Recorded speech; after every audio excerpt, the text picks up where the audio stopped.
Başıyla beraber.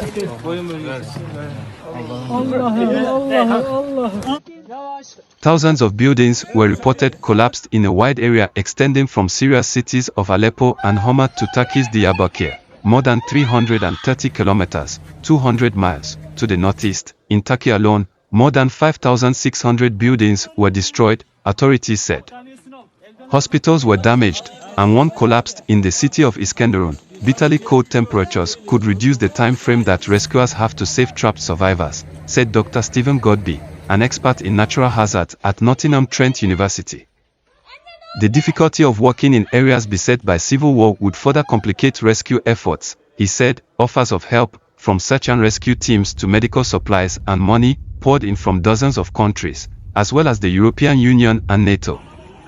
The vast majority were for Turkey, with a Russian and even an Israeli promise of help to the Syrian government, but it was not clear if any would go to the devastated rebel-held pocket in the northwest. The opposition's Syrian civil defense described the situation in the enclave as disastrous. The opposition-held area, centered on the province of Idlib, has been under siege for years, with frequent Russian and government airstrikes. The territory depends on a flow of aid from Turkey for everything from food to medical supplies. UN spokesman Stefan Dujarric said 224 buildings in northwestern Syria were destroyed and at least 325 were damaged, including aid warehouses. The UN had been assisting 2.7 million people each month via cross-border deliveries, which could now be disrupted. At a hospital in Idlib, Osama Abdul Hamid said most of his neighbors died when their shared four-story building collapsed.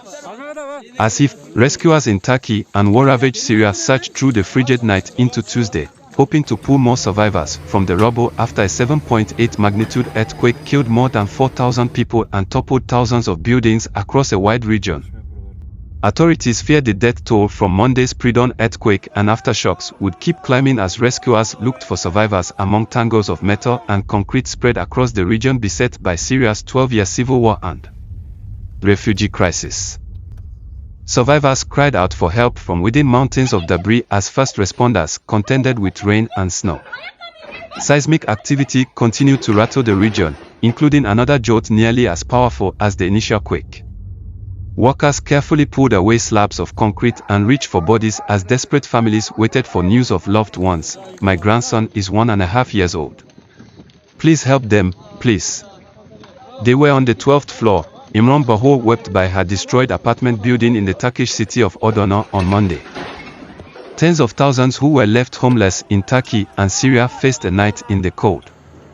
In the Turkish city of Gaziantep, a provincial capital about 33 kilometers, 20 miles, from the epicenter, people took refuge in shopping malls, stadiums, mosques and community centers. Turkish President Recep Tayyip Erdogan declared 7 days of national mourning. US President Joe Biden called Erdogan to express condolences and offer assistance to the NATO ally. Gelmez abi, uzak ya.